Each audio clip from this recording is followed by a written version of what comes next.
रिश्वत लो या गोली खाओ। Every person he wanted to kill, he killed. हर महीने रबर बैंड्स पर $2500 खर्च करता था कि वो अपनी जेल बनाएगा और उसी में रहेगा। Anybody who opposed him, be it a cabinet minister, be it a presidential candidate, a judge, whoever it was, could be taken out, could be killed. As the famous phrase went, you either take silver or you take lead. You take the bribe or we'll kill you.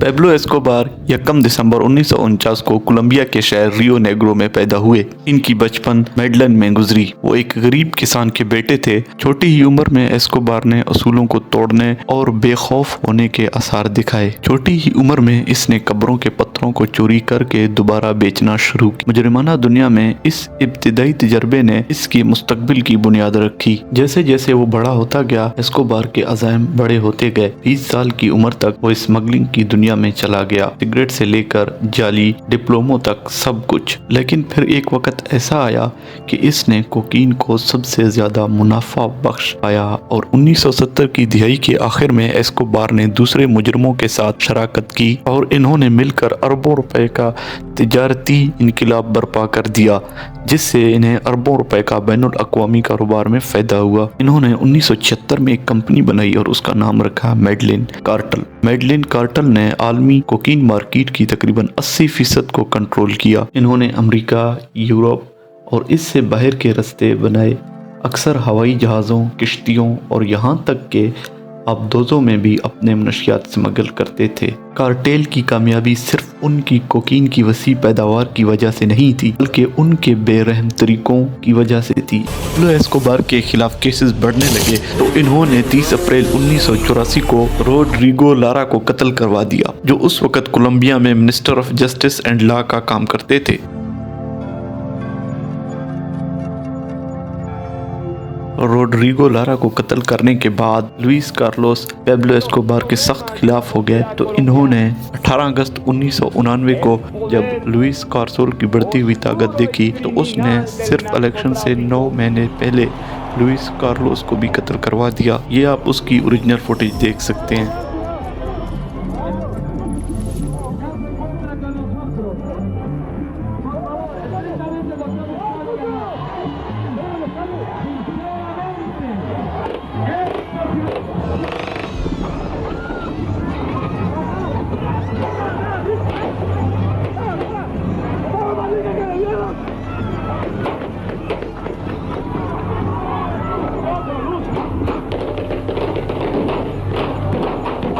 Escobar ने सियासतदानों, police और यहाँ तक के पूरी हुकूमतों पर control बरकरार रखने के लिए रिश्वत, तशद्दुद और धमकियों का इस्तेमाल किया। इसके कार्टेल ने मेडलिन को दुनिया के खतरनाक तरीन शहरों में से एक बना दिया। Could be taken out, could be killed. As the famous phrase went, you either take silver or you take lead. You take the bribe or we'll kill you. जब ये अपनी ताकत के अरूज पर था तो इस वक्त इसके पास 30 से 50 बिलियन डॉलर की नेटवर्थ थी, जिसने इसे दुनिया के अमीर तरीन आदमियों में से एक बना दिया।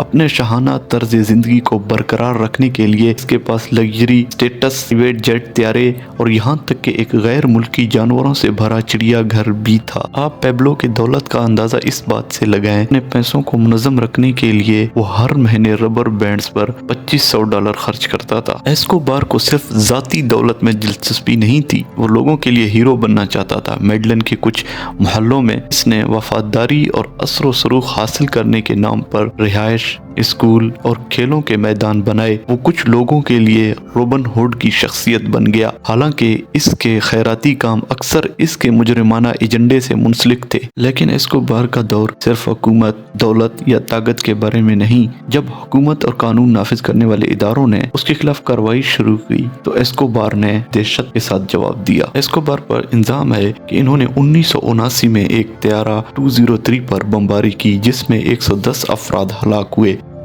More than 100 people have been killed in a plane crash near the Colombian capital, Bogota. The plane, an Avianca Airlines Boeing 727, was on a domestic flight to Cali. इसने सैकड़ों पुलिस अफसर, जजों, सहाफियों और सियासी हरीफों की हलाकत का हुक्म भी दिया था। इसका एक मशहूर मंत्र था, प्लेटो ओ प्लोमो, रिश्वत लो या गोली खाओ। जैसे ही एस्कोबार का तशद्दुद और जुल्म बढ़ा तो इसकी गवर्नमेंट इसे तंग आ गई और उन्होंने यूएस से रिक्वेस्ट किया एस्कोबार को मारें या गिरफ्तार कर लें। यूएस ने और कोलंबिया की हुकूमत ने उसे पकड़ने की हर मुमकिन कोशिश शुरू कर दी, मगर एस्कोबार हमेशा उनसे एक कदम आगे रहता। 1991 में जब कोलंबिया की हुकूमत ने यह फैसला किया कि पेब्लो एस्कोबार को यूएस के हवाले कर दिया जाए, इससे बचने के लिए पेब्लो एस्कोबार ने अपने ही हुकूमत को एक ऑफर पेश की और उसने अपने गवर्नमेंट के सामने कुछ शराइत रखे कि वो अपनी जेल बनाएगा और उसी में रहेगा। The surrender of trafficker Pablo Escobar a major victory in the war on drugs, but Escobar also won something that he wanted, a promise that he won't be extradited to the US. उसके jail के आसपास 2 kilometre तक कोई भी police और security forces नहीं होगा।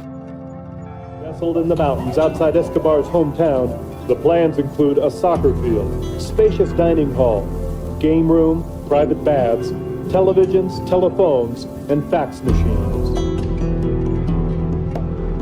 1992 के आते आते पेब्लो एस्कोबार की दुश्मनी बहुत ज्यादा बढ़ गई। उसने अपने ही जेल में 2 बहुत ही करीबी साथियों को मार दिया और वो अपने ही जेल से फरार हो गया। Pablo Escobar was king of kings in the Colombian worldwide cocaine business, but tonight he is out of prison again after a bizarre showdown between his guards and government security agents. और Escobar एक बार फिर रूपोश हो गया। इसके बाद Colombia की हुकूमत ने यूएस के साथ मिलकर एक ऑपरेशन शुरू की जिसका नाम था सर्च ब्लॉक, जो आखिरकार एस्कोबार के जवाल का बायस बना। 2 दिसंबर 1993 को मेडलन की कच्ची आबादी में तलाश के बाद एस्कोबार को आखिरकार कोलंबिया की नेशनल पुलिस ने तलाश करके हलाक कर दिया। उसकी मौत से मनशियात की आलमी तिजारत में एक दौर का खात्मा हो गया। एक शख्स जिसने बैक वक्त दहशत के जरिए हुकूमत की और लोगों के दिलों पर राज भी किया। इसने कोलंबिया और दुनिया पर जो साया डाला है वो हमेशा रहेगा।